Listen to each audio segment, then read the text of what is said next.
ये बात आपने अपने मन में याद रखी। और बैठने से मूलाधार चक्र एक्टिव हो जाता है, जैसे हम अभी बैठे हैं अर्ध सिद्धासन। एड़ी हमारी निष्कासित अंगों के मध्य में है, पेरिनियम पे। एनर्जी फ्लोज अपवर्ड, ऊपर की तरफ जाए। आगे चक्र सहस्त्रार चक्र को टच करती है, बहुत सी बीमारियां ठीक होती है। आहिस्ता आहिस्ता दूसरी नासिका से श्वास छोड़ देनी है। अब बाएं से हमने श्वास शुरू की थी, तो बाएं से भी श्वास छोड़ते हुए आवृत्ति का अंत कर लेना है। बाएं से श्वास छोड़ते हुए आवृत्ति का अंत करने का प्रयास। पूरी दुनिया मैं सरकार का धन्यवाद करता हूँ, बहुत धन्यवाद। छोटी होगी, छोटी साथ होगी, उससे साथ होगी, छोटी पैसे वाली होगी, ये आंखों के रखते हैं।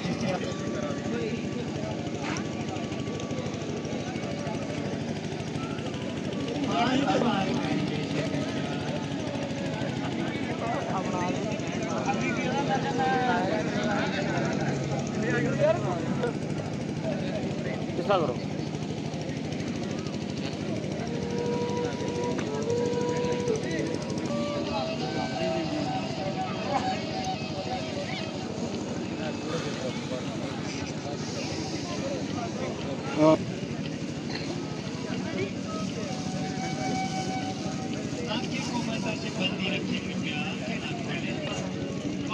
ऊर्जा को शरीर में बताने का प्रयास। वैसे ये 30 बार करना चाहिए, 10 बार करेंगे, 2 मिनट प्रॉब्लम को होना करें।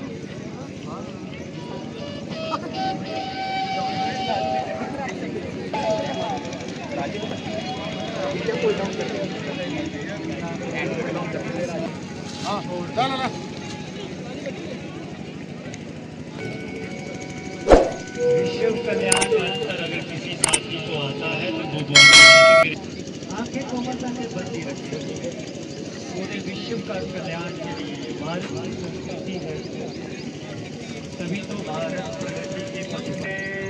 भवन तु सुखी ना,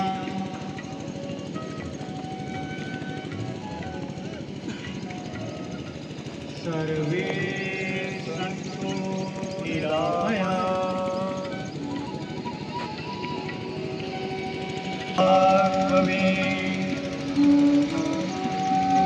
अच्छी तरह से घर्षण करें, गर्म करें हाथों को, आंखों पे, मुखमंडल पे, शरीर पे ऊर्जा को धारण करना है। आपकी कॉस्मिक ऊर्जा, आपकी एनर्जी, आपका ऑरा, आपका सुरक्षा चक्र। अगर एक बार करना चाहें तो योग मुद्रा कर सकते हैं, दंडवत करना है इसको अपने इस बार। बहुत बहुत धन्यवाद, बहुत बहुत प्रणाम, बहुत बहुत नमस्कार। मैं Anil Kumar, lecturer physical education, अपने साथी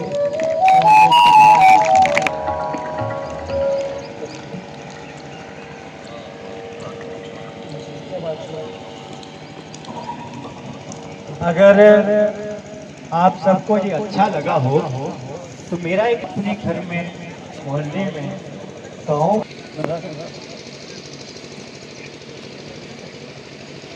हो जाऊंगा, तो मेरा ये मुझे लगा। धन्यवादी हूँ डायरेक्टर मैम का तो है कि जिन्होंने मुझे ये साथ। हम लोग हैं, कोई ना कोई अभ्यास हमारा चलता रहता है। रिलैक्स कृपया, टांगे सीधी, पाँव का फासला बना लें, हथेली शरीर के लगाएं। शवासन, योग निद्रा भी बोलते हैं इसे। शरीर ढीला छोड़ें। मैं शरीर को स्वस्थ रखूंगी। मेरा शरीर मेरी आत्मा का मंदिर, परमात्मा का अंश है। मेरा शरीर परमात्मा का घर है। शरीर है तो आत्मा है, आत्मा है तो परमात्मा है।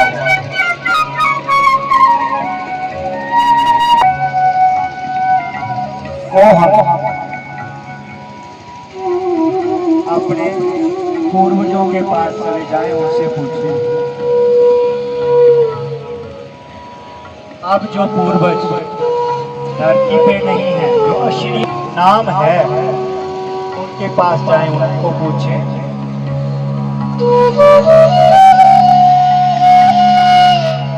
अपने गोत्र ऋषि के पास, गोत्र ऋषि ब्रह्मा की संतान है।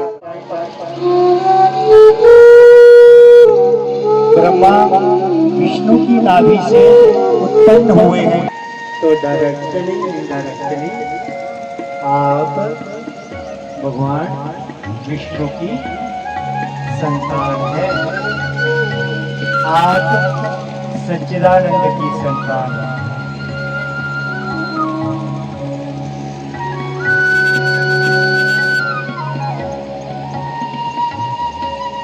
शरीर से बड़ा कोई धन नहीं, शरीर से बड़ा कोई धान्य नहीं, शरीर से बड़ी कोई उपलब्धि नहीं,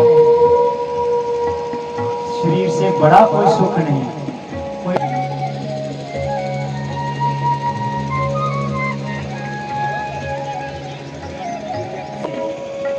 योग से बड़ी कोई माला नहीं, योग से बड़ा कोई तप नहीं। योग है पहले, फिर श्वास को, अब प्राणायाम करेंगे श्वास को सिद्ध करने का प्रयास। कपाल भाती, भाती मतलब शुद्धि, कपाल शुद्धि करते रहे प्रयास कृपया। आंखें कोमलता से बंद।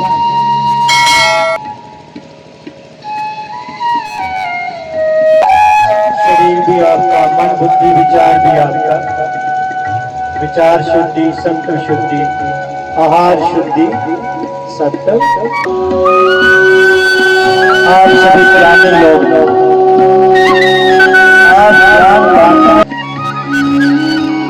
आप ज्ञान का दान करने वाले लोग।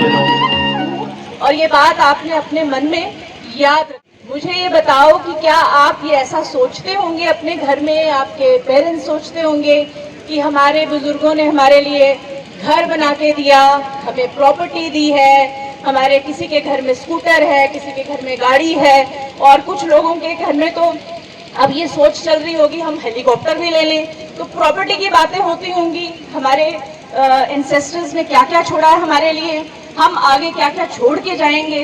तो हमारा जीवन जो है वो इसमें, हमारा ध्यान जो है इस चीज पे रहता है कि हमने क्या क्या एसेट्स बनाए हैं। लेकिन एक प्रॉपर्टी, एक ऐसी दौलत जो हमें हमारे बहुत पुराने जो हमारे एंसेस्टर्स हैं उन्होंने हमें दी है, और उसकी तरफ हमारा ध्यान नहीं जाता है, और वो प्रॉपर्टी है, वो दौलत है योग। योग, प्राणायाम, ध्यान, ये जो चीजें हैं ये हमारे जीवन को जीवन बनाती हैं।